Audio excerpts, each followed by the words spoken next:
How are you? Welcome to the Entrepreneur Experiment podcast with me, Gary Fox. Today, it's welcome back to the pod to Luke Mackey. He is the co-founder of Kota. Today, he's going to tell me how he raised €7.6 million for his latest venture. Here's my chat with Luke. Luke, welcome to the pod. Good to be back. The return. It's a long time since I was on. It literally is. You were, I think we looked up before downstairs. You were episode, what was it, 45? 2019? 29, I thought. Or was it? Oh, it was 29. Yeah. Episode 29, 2019, September 2019. Yeah, they were interesting times. They were interesting times. Now we sit in March 2024. Yeah. Catch me up. Yeah, I was hoping to do this a little later. I have more to talk about. We'll get you back on again and again and again. That's what I actually love, because we're doing the pod 5 years. Actually, this week, you are our 5-year anniversary episode pod. So there we go.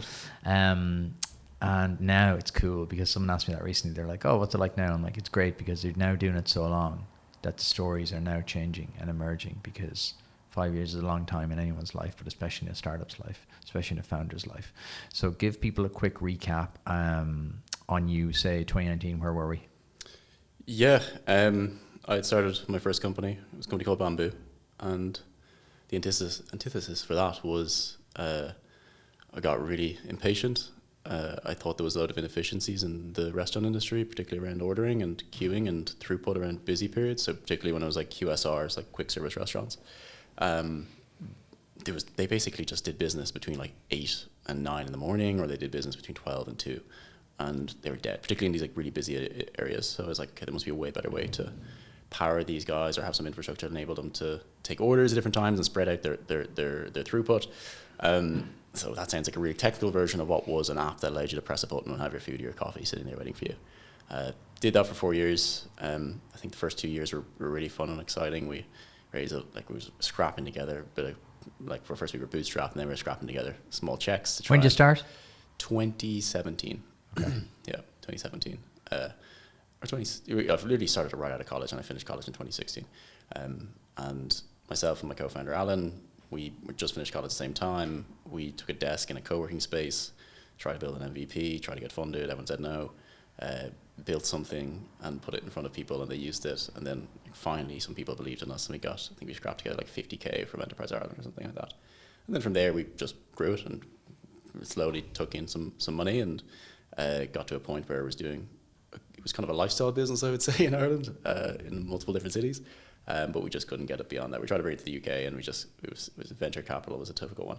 It was a difficult business. Like looking back now, it probably approached it in multiple ways that were probably different. I would have done them very, very differently. I would have taken like an open table model where I was doing the in-house ordering and the POS and stuff like that, and then adding these layers on. But yeah, learned a lot from that. I then in 2019 I stepped away from the business. I joined a company called Bolt. Bolt was, and it is now probably the largest mobility company in Europe. It's like Uber for Europe. So it was basically taxis, so ride-hailing, taxis, e-bikes, e-scooters, car rental now, food delivery. And I wanted something that gave me kind of some of the mirroring of a startup founder, where he took talk to me about this, because what was it like as a founder then essentially getting a job? Yeah, listen, I needed a job. I was pretty broke, and I was very burnt out, and I wanted to do something that still had the same amount of responsibility and pressure, and then I was able to kind of use my kind of generalist skills as much as I possibly could, and also just like know that I was getting a paycheck every month. I didn't pay myself in Bamboo probably for the last year and a half, so it was, as you can imagine, I wanted something stable, and then. Yeah, so we launched them in Ireland throughout COVID. When I got the job, actually I got given the contract a week. We went into lockdown, so I actually had to do some consulting between starting versus like from the lockdowns to actually starting. And when we actually did launch, it was just a balance of basically understanding what the level of lockdowns were. Because if you remember, it was like these level 3 or level 4, and I was like, okay, we definitely can't do anything in level 4. So that's wild. So you started, you wanted something less pressure, and then you started a job right in the week of COVID, like. Yeah. No, I like that. No, that was interesting. I made it. It was interesting enough as it was, but adding that variable in there of like, if we put a Facebook ad out in level 4, we might get chastised because we're encouraging we're people encouraging people to move around, and like Yeah. that was, I remember back then that was quite a difficult thing to do. But we launched I think November or December of 2020, I think, or 2021. I'm not getting my years wrong. 2020, and it was an incredible launch. Like we signed up like 30% of the drivers in Dublin in their first month. We grew at a really rapid pace. So your job is essentially to roll them out here. There was non-existent, so we had to build a team, build a base of drivers, get the license. What was it like mentally? What was it like, that challenge? Did you feel energized, or what was it like, kind of like switching gears from kind of founder to kind of like, essentially you were a founder of a country here, but what was it like mentally? It was quite natural, actually. I think the thing that was most frustrating was that really when you're a startup, you have your ability, you control when you can launch. We couldn't control when we launched, and I have some similarities to this business as well, the new business. But not only did we have to get licenses, but we were really held back by the lockdowns. So we'd be watching all the government reports, all these little press conferences of all the different lockdowns, and like watching the COVID rates rise, and that would dictate if we could actually launch this business or not. So once we were able to do that, and actually we were able to kind of just get some users on the platform and grow, that was where the fun started. So there was a good year and a bit of just growth and just like trying different things, experimenting and testing out new initiatives, and trying to do it in a way that was quite frugal, because like the culture of the company is like it's kind of like Ryanair, actually. It's be as frugal as you possibly can and bring cost base down so you can charge less. And I took a lot from that, and thankfully I was coming from a startup already where we didn't have much money at all, so I was already quite scrutinous of what we were doing when it comes to costs. Yeah. Over the past 5 years in this podcast, I've spoken to so many amazing Irish businesses who started from a single idea and grown to become world-class companies, able to compete with the very best on the international stage. And many of those started and grew with the help of their local enterprise office. From starting up to growing to becoming more sustainable or digitization, your local enterprise office has everything you need to make that happen for your business. Visit localenterprise.ie or click the link in the podcast description. Okay, you know me. You know I'm massively into my health, fitness and training. But there's one thing I haven't spoken about before, and that is a product I take every single day. It's a product called Resilience, and it's made by an Irish company called Ethos. What's kind of funny is that every single entrepreneur I meet, that is the one characteristic they have: incredible resilience. So I like that little play on words. It's a multifunctional supplement that supports cognitive function, immunity, which is super important this time of year, energy levels, and it keeps stress at bay. I also love it because it's easy. If you're bringing anything new habit into your life, it has to be easy, and taking Resilience is so simple. I simply mix it in a glass of water every single morning, and I always throw a couple of extra in my gym bag to keep them with me. It's a really tasty blood orange flavor as well. It ticks all the boxes. It has B vitamins, amino acids, vitamin C, and adaptogens like reishi mushroom and ashwagandha. So, if you want to try it, I think you should. Go to weareethos.com, and because I like it so much, the guys have given me a discount code. So if you go to weareethos.com, enter Gary Fox at the checkout, you'll get 20% off, which makes taking Resilience about €1 a day, which is an unbelievable price for building some inner resilience. Check out weareethos.com. If you've been listening for a while, you know Iconic Offices have been my partner for ages now. Working and recording out of their flexible workspaces has meant a huge deal to the success of this podcast.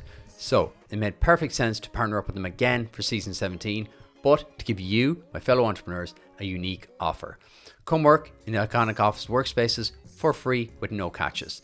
Simply visit the link in the description below and enter Gary24 for a free day pass or a free day office pass. Enjoy. And like, what was the kind of key learnings then during that time? From that business? I think it's just a lot of operational pieces, a lot of hard skills that you take from the people you're working with. They were 3,000 people, I think, at the time. They had raised, like up until that point, I think they raised a good chunk of cash, but really COVID was where they proved that they were not going anywhere.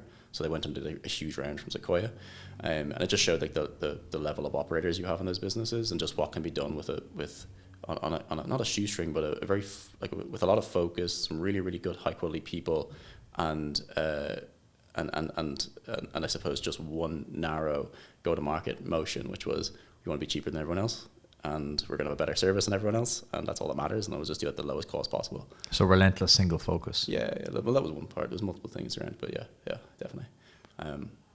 And then you're just working with some really, really good operators, whether it was from product or whether it was from people on the ground or whether it was from just the regulatory and the licensing people. There was just really, really high. What was it like trying a new industry? I liked that industry already, and it was a marketplace, so I was coming from a marketplace already. Okay, I gotcha. And I liked marketplaces, and I was always intrigued by that kind of ride-hailing space. The Uber wars, the Uber Lyft wars were always quite interesting. And I thought that time had kind of passed because that was a hype market, probably like from 5, 6, 7 years before then.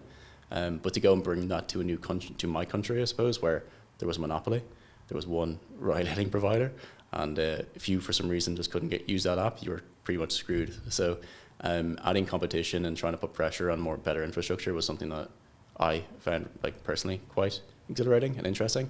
And I think we did leave with a bit of a change. So there's 3 providers now in the market, except one, and rather than one. And there was a huge drive towards more sustainable products or more sustainable services like e-bikes and e-scooters. And like e-scooters are not available now, but like say e-bikes, that when Bolt was started, that wasn't the case. Now there's a fair few of those bikes around. Talk to me about that kind of micromobility space, because it's something that never really makes sense to me. And it doesn't really. Oh, thank you. Yeah. That's okay. Yeah, because I just look at them all the time and I'm like, how does that make money? Yeah, it's really down. And I think that this is the good thing about Bolt was that like everything was so low. They weren't throwing cash at things that were unnecessary, or they weren't overspending like a lot of the players in the market, which you've now probably seen.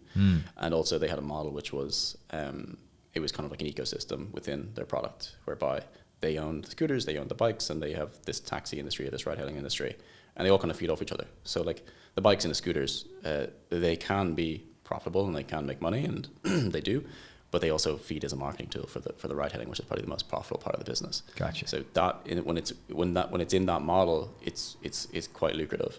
When it's standalone, I don't think it can be super lucrative. But companies like Lime have shown that it can be. Now they've yet to go public, but you've seen companies like Bird and what happened there. But yeah. I think that was a mix of culture and valuations and venture capital getting ahead of itself and being the first player in that space. I think those other players who have been far more, resilient and brutal in their fundamentals to make sure that they actually can last longer. Well, it makes sense when you say it like that. It's kind of like part of a longer journey.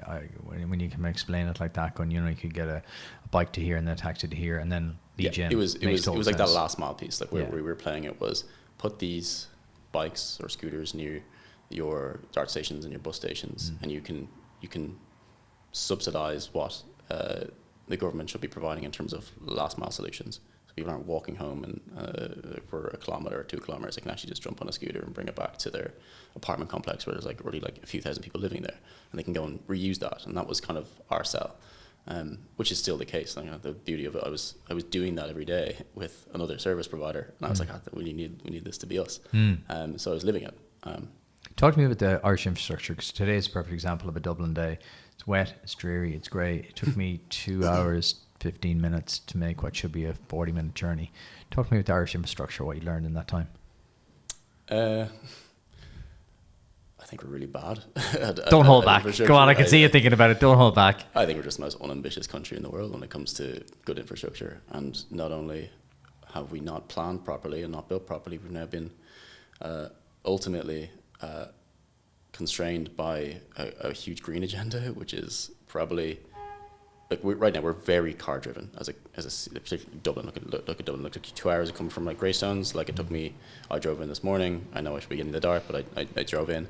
It took me to go to 45 minutes, and I left at 7 a.m. So you're just stuck in traffic the whole way. And that's just the unfortunate reason is that people have to use cars is because there's very few other options. There's one rail that goes from all the way up the coast of Dublin, and that's on an old Victorian train track that has been there for hundreds of years. It's closed every weekend for repairs. It keeps falling into the sea. It's comical stuff. And we've been talking about a metro that's should have been built 30 years ago, and that's going to cost us 10 billion euro.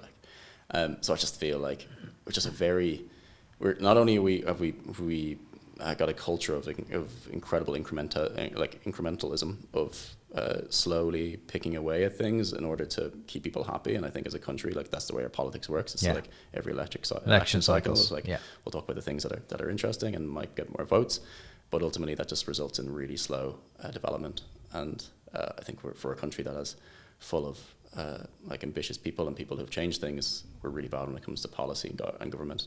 I think decisions like that shouldn't be driven by government either. I think they should be driven by people who are leading those. There should be like CEOs of those departments that are running it like actual companies and have their own KPIs and have a long-term vision, like a 20-year vision. Yeah, not a 5-year election cycle vision. Yeah, so basically, like we're so dependent on the roads, but our roads are getting just completely destroyed because we're trying to become more green but it's just inhibiting our ability to move around. And it's ironic because I'm not an expert on this topic. No, but it's interesting to chat about someone from the industry, because like when you look at it yourself, just as a consumer and just as a driver, just as a commuter, you kind of look at it and you go, it doesn't make any sense, because this morning, 2 hours 15 minutes to come 35 kilometers, and yet people are hybrid working. We've more flexibility than we ever have before. But yet there's been no improvements because of a choke point. Yeah. I only started driving. Like I was actually of the opinion of like, just get the Dart, just get the Lewis. But have you seen the weather outside? Like we don't live in a country where that is really viable for 9 months of the year, whereby I can cycle more and more. Like I do cycle and I do take public transport, but sometimes you do have to be very reliant on your car. And I've realized that the more that I started to drive, I'm very reliant on my car. Well, if you'd be there at a specific time for a specific purpose, I wouldn't rely on public transport. If I'm recording a pod or have an important meeting, I'm not leaving that to chance. The commute takes a good chunk of the day already. Yeah. Oh. If you were going to change everything in the morning, what would the first couple of big things you'd do to improve the system? Oh, listen. It's me going. I know we're going wildly off topic here, but I'm just interested. I don't have any like inputs that I would say that these are like, this is what you should be doing. I would just talk about how it's structured. I think it should be just completely structured differently. I think the way governments have so much control and TDs and ministers have way too much control over what the actual what actually gets built, and I think that needs to be taken away from them a bit more. I think there needs to be kind of like what's in a lot of other countries, where you just have essentially department heads or CEOs of say an entire, I'm not sure I'm getting at here, but basically like there's a mandate to go and make, listen, I don't really know this one, but probably a mandate to make like say make rail more efficient, so they have a budget to go after that. Run like a private business, essentially. Run it like a private business. Run the numbers. It's easier said than done. Yeah. It is, but you know, you have to look at these things. You have to kind of step back and look at these things from like, if you could do anything, what would you do? Because there's a lot of people with problems, but very few people actually stand up and go, here's a solution. What I think, you know, you have to step back and look at these. So when you were in Bolt, then what were you thinking? Were you kind of like, the start of the game, I'm done, I'm enjoying this like high-flying corporate life? What were you thinking? Probably for about a year, and then you start to realize that you're working for someone else, and you have to there's a decision-making process, and you don't control that. There's still levels of bureaucracy in any company, but for a GM in a fast-growing company, it was still pretty good, and I still had a good amount of autonomy. But I did miss building my own thing, and it was during a time where there was a lot of people going and building things. It was kind of that time to build, where it was a frenzy, wasn't it? It was a frenzy. It was that like Zero era where everyone was just getting funded and there was zero interest rates, which was just manic and made no sense. But I was sitting back here and going, fucking hell, like, imagine if that should be me. Maybe a little bit. But that wasn't the real reason I started. The reason I started was because yes, I knew I wanted to start something again, and I had that drive to build my own thing, and I knew it wasn't the last thing I ever started, but it was down to the problems that I saw, and one of the problems was obviously what the outcome of what we built, which was Kota, was around like benefits and getting coverage and getting protection in the hands of employees. So I was in Bolt. It was a huge multinational company. We had to put things like health insurance and pensions and life insurance in place, and health and pension in particular, and that process for me, as someone who didn't have any of those products previously, I was 25 at the time, I didn't have I didn't have a pension. I had to come and look at it from the side of the employer setting this up for the team, but also the employee enrolling in it. And it was quite archaic. It was super manual, it was really timely. And when you have employees who are waiting on it, and you've got people who are asking themselves, like, hey, where is this? Why can't I get it in the payroll? Then we have this, and you're right, like, it's just taking a while. You're kind of looking at the process itself and just thinking, wow, this is somewhat broken. And I kind of just sat on it for a while. It was one of those things I didn't know anything about at the time. And I was someone who, when I had an idea, I liked to visualize it as quickly as I possibly could. So it was during COVID, where you basically sat at home and watched Netflix at night. So I'd pull out my Figma, so my design tool, and I just start designing screens of what this kind of perfect experience could look like for the employee if they were enrolling in it, or the experience for the employer. And just noodle on that for a while, and then I started showing it to people who were like other founders, and like, hey guys, what are you doing for benefits, or what's the problem that you guys have when you set up your pension? And they all say similar things back to me, and they go, it was slow, I actually don't even know what we have, I think we have something in place, we didn't do it because it's too expensive, or we've got this problem because we're remote first and our employees are spread all over Europe, so we just haven't done it. It's so interesting, the pension thing, because some of the smartest people I know hate even talking about it or doing it. And some people I know in finance go, yeah, I just don't like my pension. It's wild. It's absolutely wild. Well, sometimes it's good just to not look at it and just make sure that you're putting the right amount aside. Sometimes I don't even know. Yeah. They don't even know because it's such a ball ache. Yeah. And that becomes worse and worse when you're a company of, say, now a lot of companies are remote. So if you've got employees in more than one country, like the health and pension and life market is exceptionally fragmented, particularly across Europe.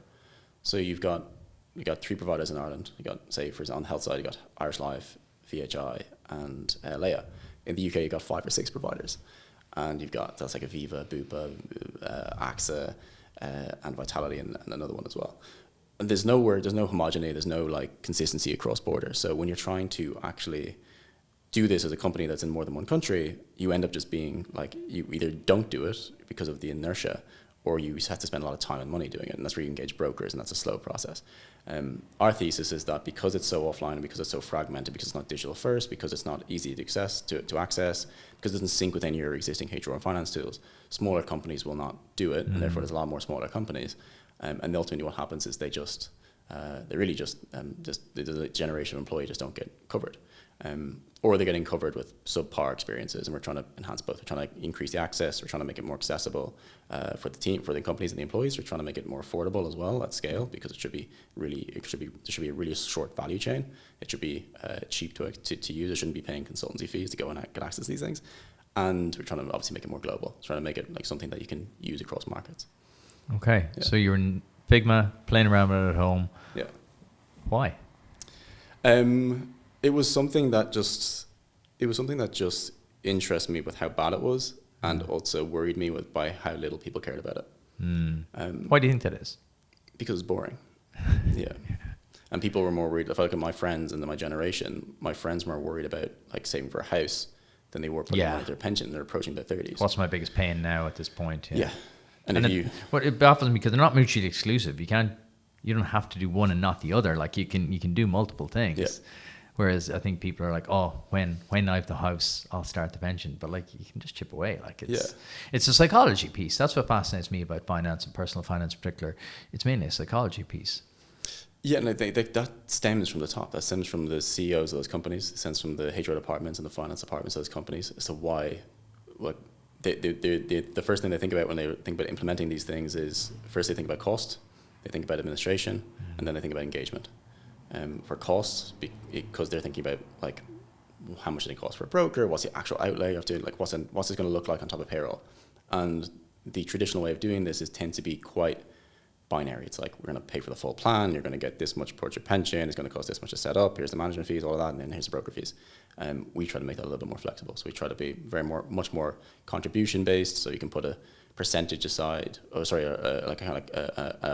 nominal value aside towards like your health insurance. So say you can't give €150 a month towards every employee, you can give them €70 or €50, and it's something, it starts them. And that, at your stage of company, that might be the initial starting point.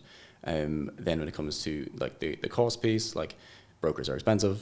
They tend to be cost like thousands per year just for set up a scheme, and then they kind of disappear. We're a monthly fee, like you charge a monthly fee and you get access to the product, and we're going to be there, and we're accountable.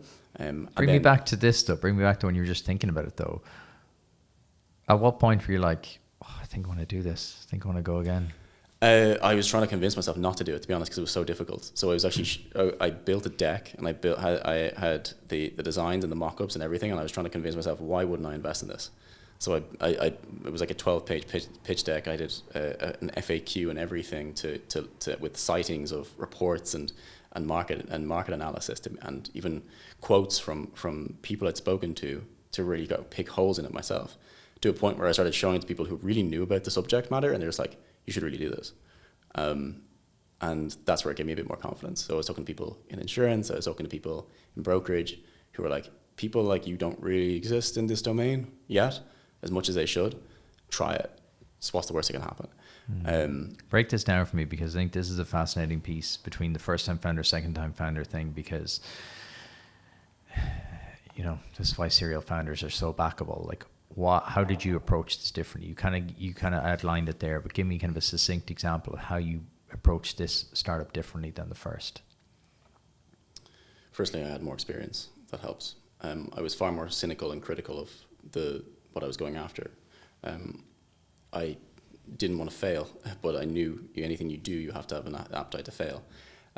It had to be a really, really large market, really big impact, and it meant that all of those things kind of lined up for me to be like, okay, well, if I didn't do this and someone else, do I think someone else will? And I thought they will. I think there was the trajectory of the market. It was like, I felt like the insurtech space that we're going after was probably like 5 to 10 years behind where the fintech space is now, particularly things like open banking and payments. Like, they're much more evolved than where, like, say, insurance and pensions are. So it was like, okay, if I don't do this, how annoyed will I be? Or if someone else does, but also how annoyed will I be if it just doesn't get done? I can't use it for myself, because I wanted something to solve my own problem, which is always a good place to start. It's the best. Like, and it's so often overlooked. People go looking for ideas. And I teach a lot of classes around kind of entrepreneurship and idea generation. And people are always like, oh, just go find some ideas. I'm like, just find problems. Find your own problems. Like, because it is the most proven path for entrepreneurs for success. So it was really like the problem in the market was a big one. And it was a case whereby I also had 2 other co-founders who had this same problem, one working in a multinational, one working for themselves. And I thought that was interesting, that it's multifaceted. It's not just these multinationals, it's startups, it's individuals. There's just huge underserved market. And the consistency there, the thing that kept popping up, was just the age. The demographic of worker are far used to different user experience, and they can really disengage from this other user experience. And that's not going to get better. Like, people aren't going to get more used to using paper. They become more disenfranchised, become disengaged, and ultimately their attention span is getting shorter and shorter anyway. So the trajectory of where the solution was going to happen at some point in time. So I think that they gave me a bit more drive to do it. So yeah, I think that was what kind of drove me to look into it more and then get more feedback. And the feedback cycle we had was pretty intense. So I think we spoke to 60 or 70 heads of people, CEOs, heads of finance. How did you do that? Because this is a critical step, and most people skip this. How did you talk to that many people? And I mean, literally, tell me, like, how did you get introduced to them? What was the process like? How did you interview them? What was it? A lot of the time it was either people in my network that I forgot were in my network that had that HR background or had that kind of opsy, financy background. It was just people I was connected with on LinkedIn as well. I just reached out to them. And what'd you say? Hey, I'm thinking of building something. Can I get 15 minutes of your time? And I want to just run you by something. And I would explain the problem, and they would reiterate that was the problem. I'd ask them how they currently deal with the solution. What are they doing? I would show them a mock-up of what we were doing, and I'd get them to scrutinize it. I'd get them to ask questions about it. I would then write down as much as I possibly could from what they were saying. I was probably recording most of those calls. And then I would go back to them after call, and you'd email them and say, hey, you mentioned this, would this solve their problem? Or is this the reason why you're doing this? To try and understand the market a bit more. So I did that for about a year before I took the jump in. And it was a case that we didn't have, myself, my 2 co-founders, Patrick and Deepak, we didn't have anything, we didn't have any funding, we just had this idea that we thought, you know what, let's just go and do it. It just seems like it's meaningful, it's something we can all get behind. We know it's gonna be exceptionally tough, because it's not only is it infrastructure, because we believe that this has to be an infrastructure first problem. This is something we're actually building the rails for this industry to work, but also it's regulated. So it's a mix of 2 really difficult things, and then SaaS on top. So the subscription as a service, this really nice kind of B2B and B2C product that the employers and employees engage with. So we jumped in. The guys went off to try and build an MVP, and we had an understanding of what we think we needed to achieve in the first year. At what point did you decide to do it? Because you did 60 to 70 interviews, critical feedback, tweak. At what point did you decide to go, right, this is it? We started answering all of the questions that were around reasons why it would fail. And they all kind of came back to the point where we were like, why would this fail? It would fail because of this. But we can solve that. Or like, how can we shift this problem? If the first version of this doesn't work, how do we still make it valuable to this other ICP, this other like customer profile that we were going to go after? If it doesn't work for this market, how does it work for another market? We basically kind of shifted around, okay, we don't think it will fail, but it could fail, but if it does fail on this trajectory, how do we move it over to another one? We saw a ton of application. So we thought it was worth a shot. And then, how did you find your co-founders? I'd actually worked with them before. So Patrick was my CTO in my first company, and Deepak was my director of engineering in Bamboo as well. And we just stayed in touch. And we knew we wanted to build something together. We spoke all the time throughout COVID and when we were working in separate companies. And so much so we would actually take days off work and go and workshop this idea in somewhere like Iconic Offices and just try and figure out why would it not work, and try bottom it out and try and find the reason where all the holes were. I think that's such a huge lesson though for founders, because so few people spend that time to figure out why it won't work, because they're so emotionally invested in why it will work and why it's the most unique unicorn of an idea ever to come out, and they're so precious about it. It's so refreshing to hear founders, especially nearly always serial founders, do this process. It's so valuable. Yeah. So we did that until a point where myself and Deepak were like, we're going to do this. And Patrick was like, oh, it's regulated. I'm not sure if I want to do this. And then he finally was like, you know what, actually, I think he jumped back in trying to set up his pension. He's like, you know what, fuck this. Let's just do it. Yeah. And in January 2022, we started. We took the Christmas and we decided to jump in. We had no funding. We just had some savings. We thought we needed about 600K to get us kind of like, I think it was like the year to 16, 18 months. We thought it would give us enough proof points to go and raise a real seed round. The guys went off and started building the core tech and we'd spoken to insurance companies as well by this time. They were a key part of our kind of battle testing of the idea. And I went off to try to raise some money. I used some of my initial network, some of the people in secondary networks and people who were connectors. And I was just like, hey, I'd love to chat to you about this thing I'm building. And we'd share the deck, I'd share the FAQ. Thankfully, like I had done all of this work where I was trying to convince myself that I shouldn't do this company. And they were like, hey, this looks really good. Put me down for this amount if you're doing this. And it went from raising 600K to raising 2.6 million in the guts of about 4 weeks. In January of 2022, February 2022 is kind of when that time happened. So we went from angels to VCs, and then actually decided we had term sheets for multiple VCs, and we had to decide which we wanted to work with. How did that feel like, Luke? Because you've had an interesting entrepreneurial career. Like you've been there and done it. You've seen and tried most things. You've experienced a lot over the kind of like the last 4 or 5 years. Like, how did that feel? It was a bit of a relief, because it was like, okay, well, other people still believe in this. And it was a case whereby it quickly shifted from like, oh fuck, okay, wow, like there's life left in this old horse already, like to at like 26 or whatever you were at the time. To okay, the ambition changed. Okay. Where now we can do so much more, and thankfully we did raise that because we were going after an exceptionally hard problem in a regulated space with legacy providers and legacy infrastructure, sometimes no infrastructure, and you're trying to build all this at the same time. And it was validation from people who knew more about this problem too. We literally had investors turn around to us and go, it's really good what you've done here, but we've invested in this space for the last 15 years and we've been waiting for something like this. So that was, and here's how much we want, here's how convicted we are, here's our term sheet. Like that was what we were seeing. So we raised money from North Zone Ventures, who were an early investor in the likes of Spotify, Klarna, TrueLayer, Personio, and then also Frontline in Dublin, and then Kota as well. So that was our first round. We then went and built for the guts of kind of 8-9 months. We built the core infrastructure. We did our first integrations into health insurers, and we started putting our product live and started getting customers, and customers liked it, which is good. Now we've quickly learned like what we needed to change, what we needed to add on, what parts of the experience. And this was our first real integration with a provider, so it was slower than we are now. Like that real integration probably took us about 3 months, and now we can do integration in a matter of weeks into a health insurer.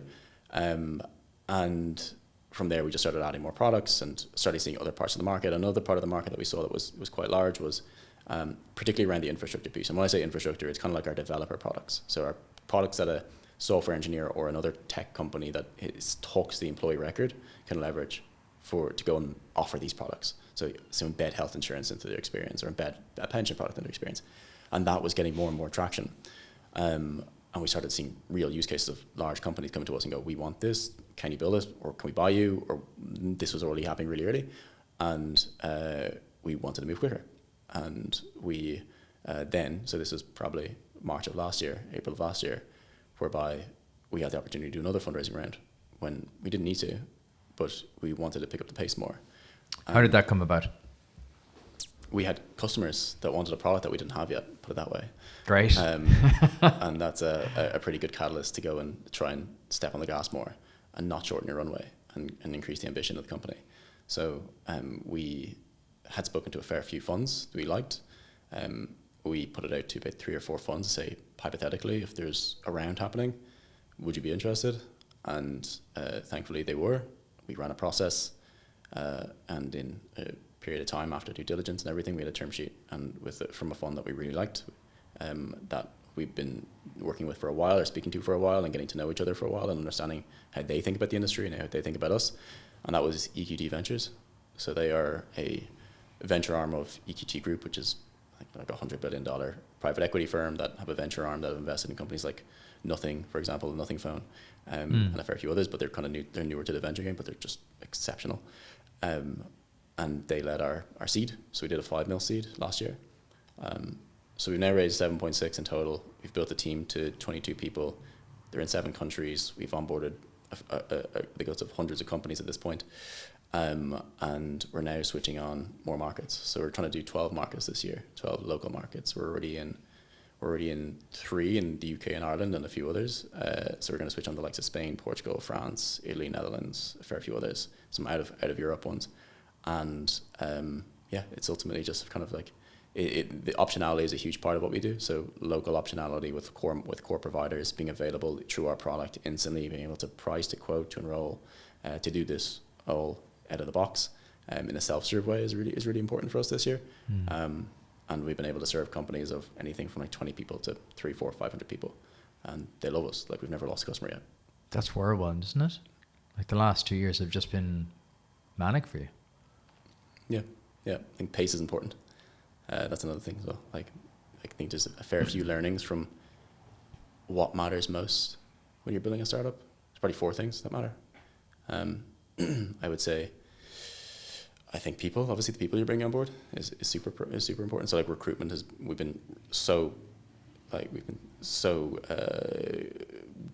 we spend so much time hiring people. There's roles that we spend 9 months looking for people for. And we just scrutinize who we bring on board. So a lot, because we know we've seen so many different profiles of people now.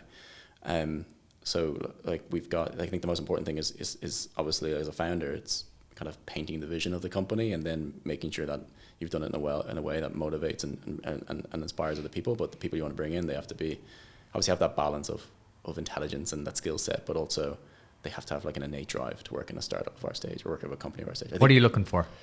You want someone who obviously can do the job or has a very high growth trajectory. Like, their ceiling is, you look at them and you just don't know where their ceiling is, which is like, okay, like they can be whatever they want to be. Particularly at the stage we're at, particularly for the roles we're hiring at. They can be whatever they want to be, but they have to have something that's inside them that is driving them towards it, whether they're trying to prove something to someone else or to themselves, or they're trying to like take a certain thing and validate themselves in a certain way. And if you can kind of weaponize them and bring them in and do some great work with you for a period of time, that's really, really useful in a startup. But now you have to, as the founder, you have to be able to coach that and be able to know what makes people tick and understand people and be able to drive that out of people. So people's a big one. Ambition is crucial too. Like, I think that also feeds into people. Like ambitious people don't want to work for unambitious companies. So if you're building a really ambitious company that has a lot of impact, and that's going to make change, and people can be proud of what they're doing. And for us, we have a mission as well, which is like increasing access for these products that are pretty inaccessible for a generation. That's something that people can feed off of, and when you have that, that's just people like it's energy and it's momentum that people can drive off of. And the other one is speed. I think, as I mentioned, like speed is momentum. I think I've seen companies that have died because they just lose momentum. I founded one, and you have to, when you have those, like you have those elements or those variables of like really high quality people that are highly focused, that are moving at pace, that those kind of wins constantly happen, and that just feeds and it's infectious. So speed is really important, and not losing momentum and constantly just like chipping away quarter after quarter. And then focus. I think focus is something as well that is just so critical when you're really early stage, because your resources are low. There's only so many things you can do, and you're trying to do everything at a really, really high quality. You're trying to do everything at like 10x better than the alternative, and you can only do that when you've like got people that are so determined and clearly focused on what their task is, or what their autonomy is. So it's a lot of saying no. It's a lot more saying no than saying yes. Yeah. What do you mean? Whether it's customers trying to actually build certain things, or people want certain things, it's saying no to that. It's markets, whether it's what your team want. It's whether it's how you spend your time. Like most of what you do, spend your time is actually just saying no to multiple things, and not really auditing what you do, and trying to do that at an executive level all the way down to everyone else on the team, and trying to understand where they're spending their time and how efficient they are. It's how you run the company. It's where, like, how many internal meetings are you doing? What's your documentation culture look like? What processes do you have in place? So people don't have to pull time from other people. Like, you reaching out to someone on Slack is actually pulling them out of the work that they're meant to be focusing on, and that's how do we make that happen less?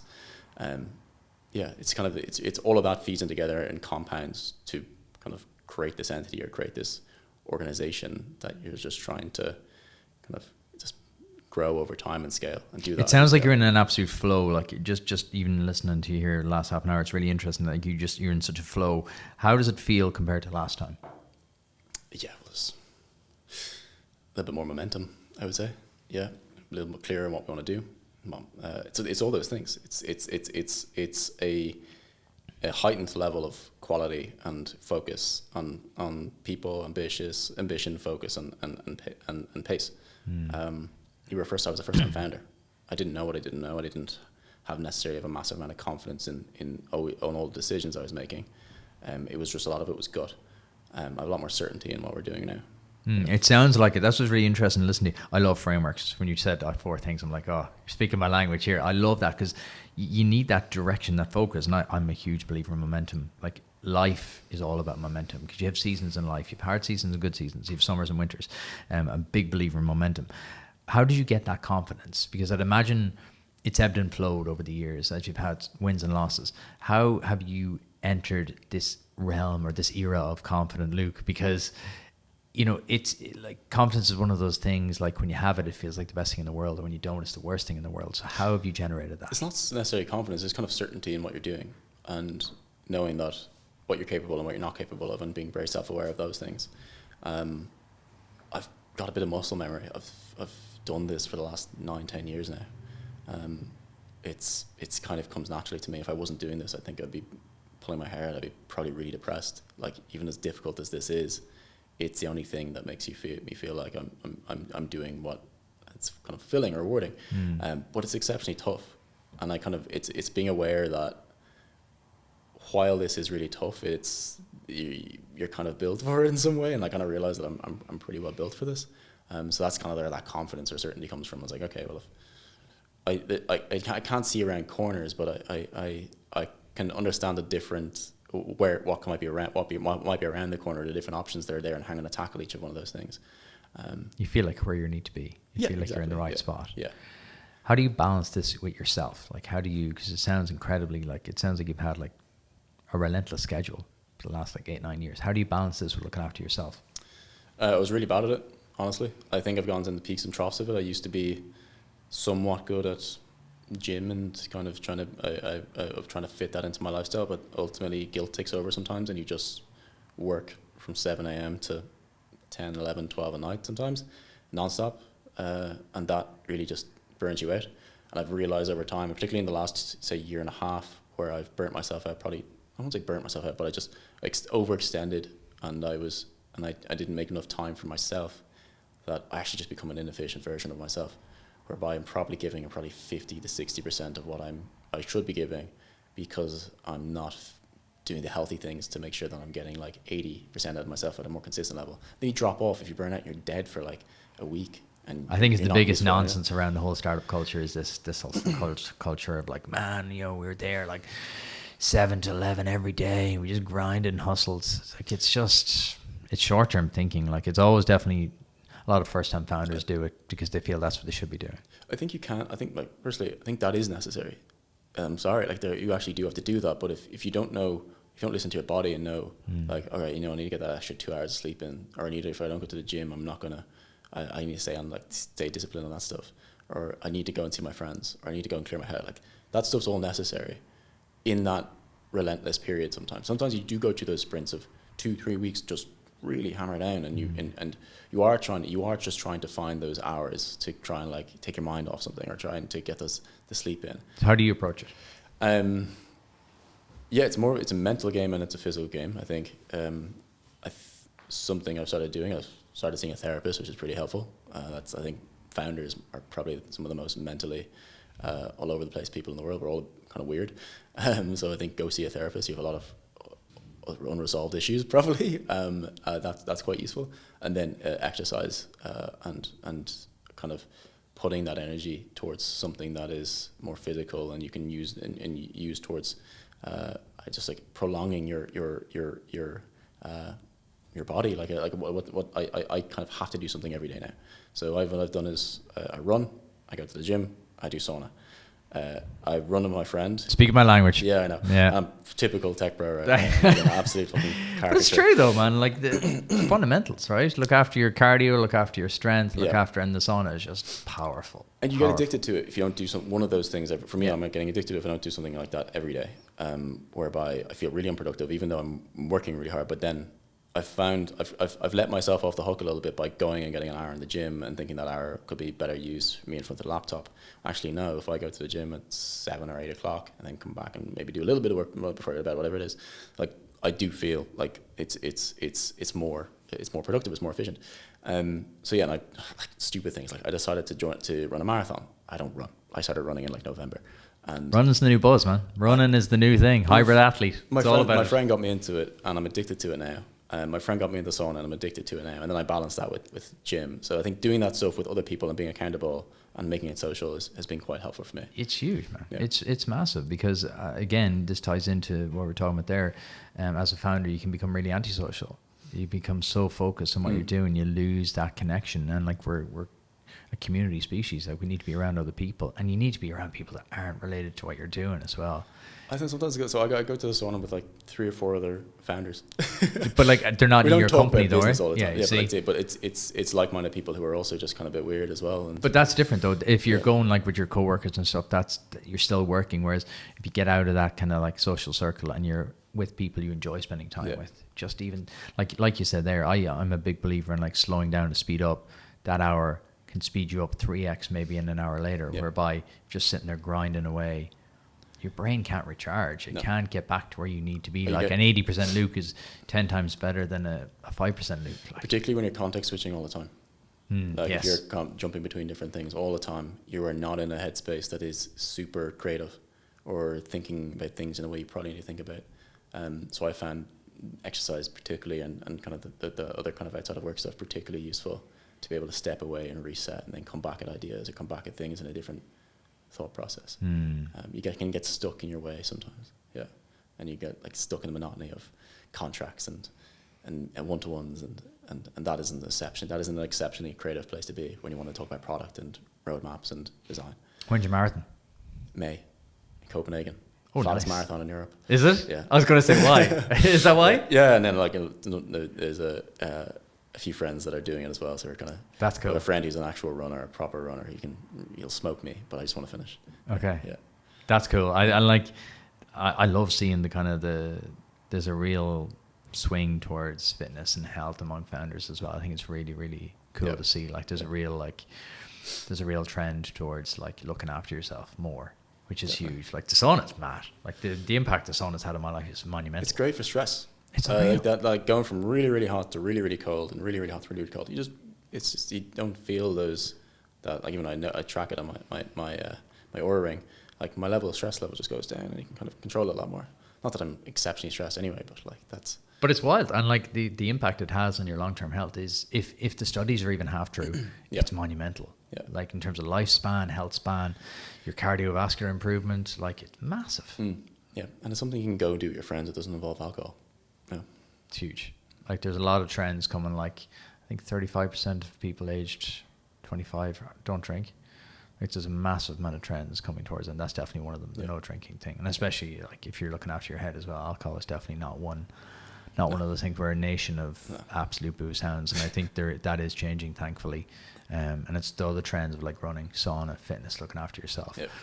Therapy is another interesting one in terms of like if that was, if you call that like high performance coaching, every founder in Ireland would be queuing up to do it.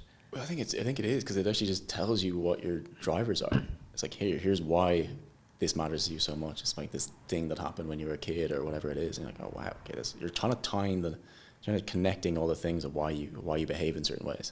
Perspective. We talked about perspective earlier, just to sit back and like view yourself from a little bit further back. Whereas like you go to the gym, train your body, and then most people don't do anything to train the mind. When I always rank it as brain, body, business. If you're managing from top down, that's where all the flow, we talked about flow earlier, that's where flow comes from. Because if you can just like clear the decks and give yourself a bit of perspective and kind of stand back and go, right, this is why I'm doing those things. And we see this all the time with founders, they repeat the same mistakes. Even things that were like, I don't know why I acted that way, I really regret it. It's like, but that makes sense because of this. And you can kind of understand yourself more. So give me like a flash forward, like you've had a manic kind of couple of years. What is the next kind of like 12 months, I guess, is a long time in your world. 12 to 24 months, what does that look like for Yonder and yourself? We're very much in like a monetization mode, I think a growth mode at the moment. So really beefing up our go-to-market side of the house. And we've got two, as I mentioned, we've got two part of the products. We've got our infrastructure product, which is our developer product, and we've got our B2B product, which is what like HR departments and finance departments use to go enroll their team members. And it's really beefing up both sides of the house. When it comes to generating the product, of course, but also what we're doing around sales and marketing. So you're just going to see a lot more about us, and then a lot more expansion. We figured out like that we've got some elements of product market fit in certain markets, and we're just trying to understand that in other markets, and then it's about investing into those markets and ramping up our I suppose just our customer adoption.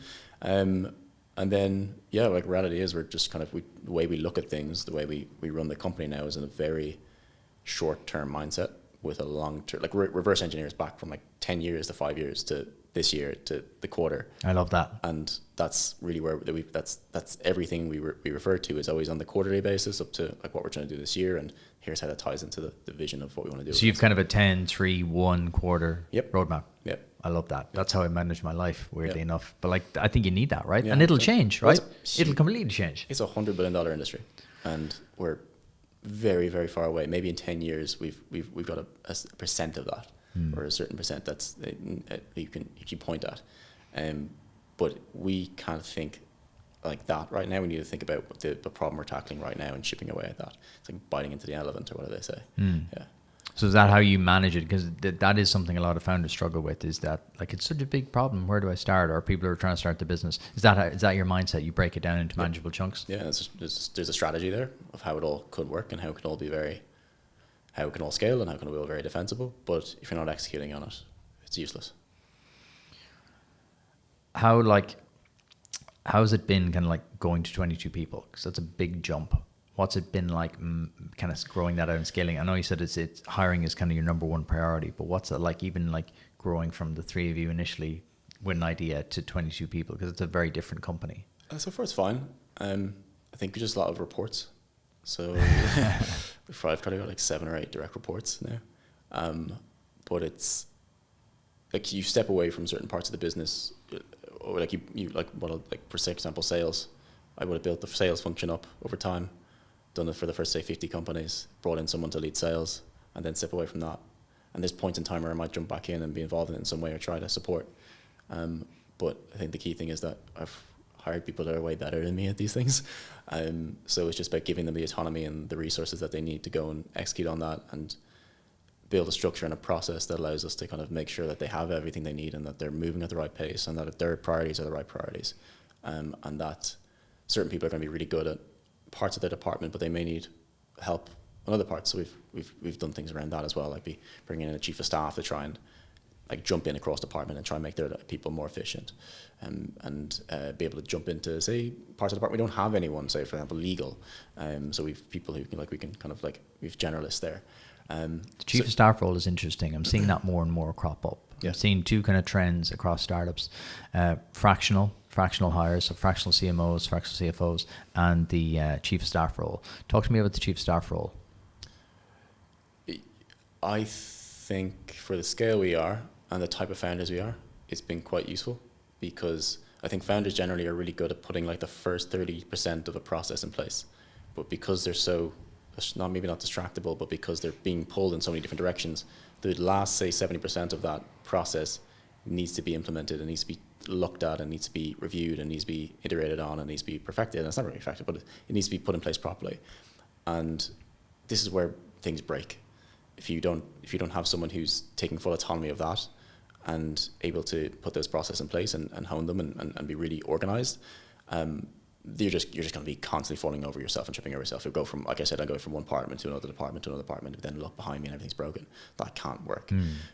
So having someone who's able to do that, also just taking things off your plate that don't necessarily need to be there. Like sometimes it's HR stuff, sometimes it's finance stuff, sometimes it's legal, sometimes it's like the first review of a contract, or being able to, that stuff becomes really, really useful when you have a chief of staff that you give autonomy to and has the ability to see what you see and understand the chessboard and be able to say, well, actually, I think you can put me on this thing. You don't need to be on it. Go get that hour back. It's almost like scaling the CEO's time. When I see it done really, really well, and I see it done in really great companies, it's almost like done very poorly as well. Yeah. And it depends on the founder, right? Look, self-awareness is a big bit, right? Yeah. Knowing what you're good at and knowing what you're not good at. It's a really interesting role. It's definitely something I see growing in the future. Yeah. What else do you, as a founder who's raised significant money, what's been the other unlocks over the last kind of couple of years that you've learned that you didn't know when you were a first-time founder? I think like learning to step away has been a big one. Like step away from processes and give people just not the word micromanage, but let people make mistakes is one thing that I've had trouble with. There's certain things that you do want to be hands-on on, and you want to make sure the quality is to a certain standard, but you're always going to be so emotionally attached to certain things in the business. You're never going to be happy with everything. So there are points where you just have to step back and go, you know what, like, they are the right person for this role. I've hired them for a reason. They're here for a reason. They've done it before. They know what they're doing. This may not be the thing you want to go and step on and go, oh, I don't like that or anything. Let them go and make their own mistakes and let them go build their own vision for what they want to do. That's something I've been much better at. So yeah, you don't have to have like your fingerprints on everything. Yeah. Again, it's self-awareness, isn't it?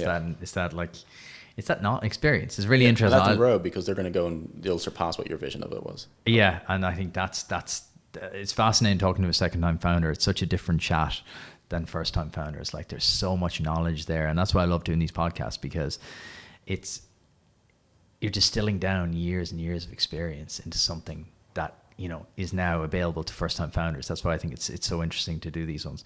We're going to do our quick fire round now in 1 second.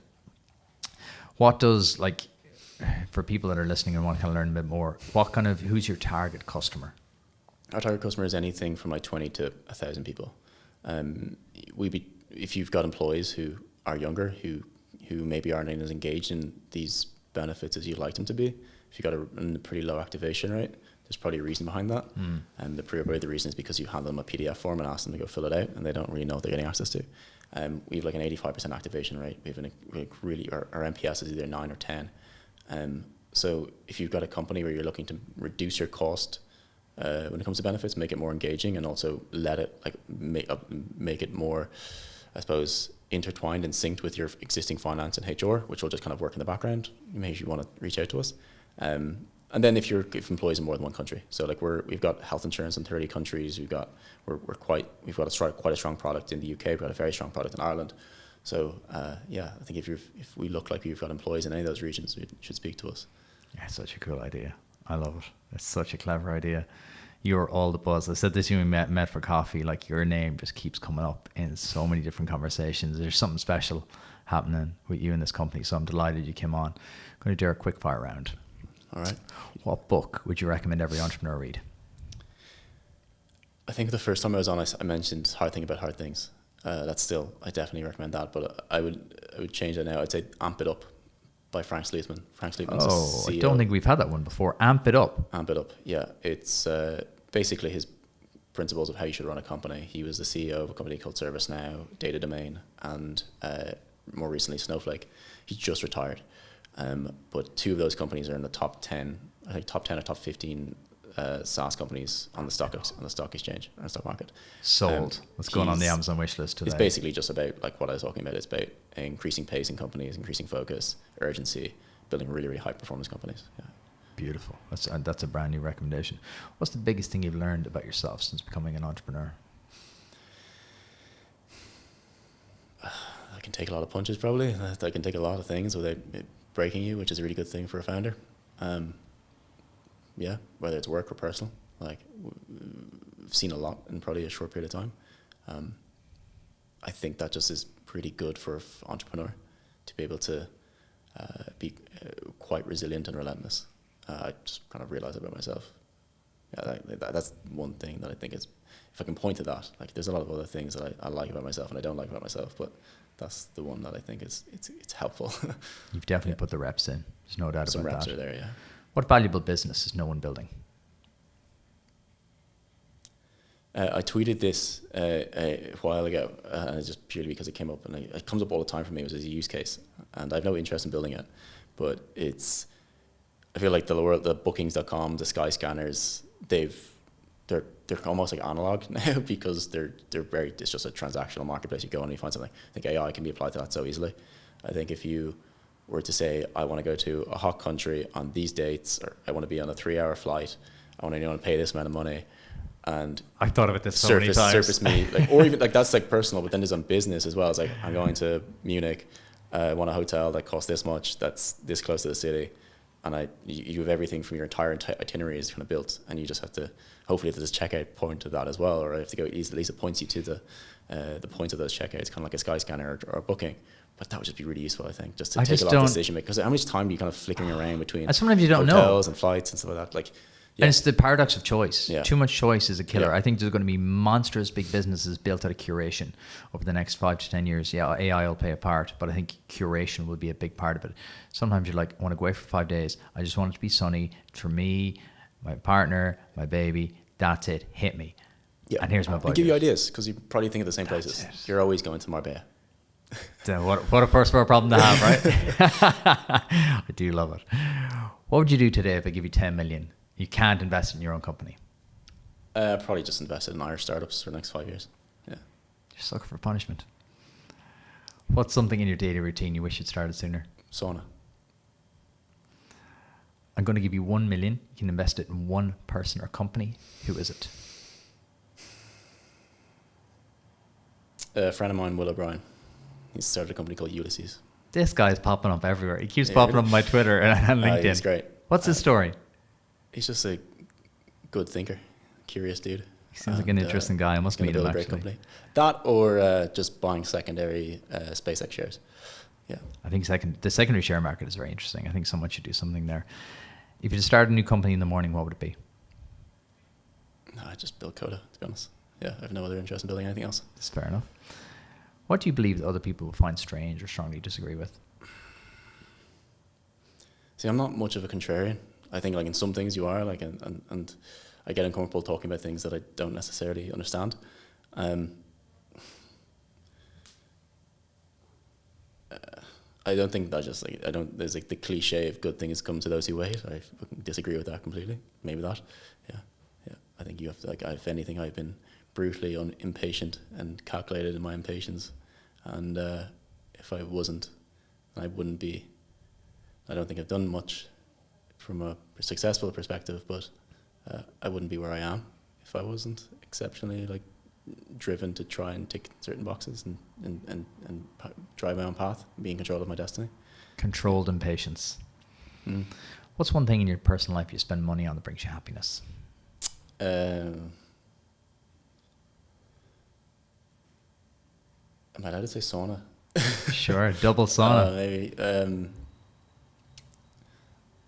Honestly, don't spend money on things other than coffee, bit of travel, clothes, and health stuff. Probably at the moment. Perfect.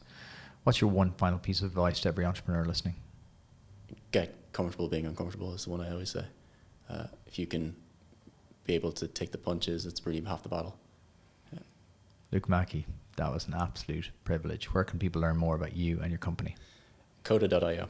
Yeah, that's the website. And then, or on Twitter. My Twitter is Luke_Mackey. Perfect. Luke, cool. Thank you so much. We'll see you again in a couple of years. Sure, that's good. Made it all the way to the end. Click here to subscribe to the channel. Click here to listen to last week's interview. We do these interviews every single week, so hit subscribe. I'll see you in a few days.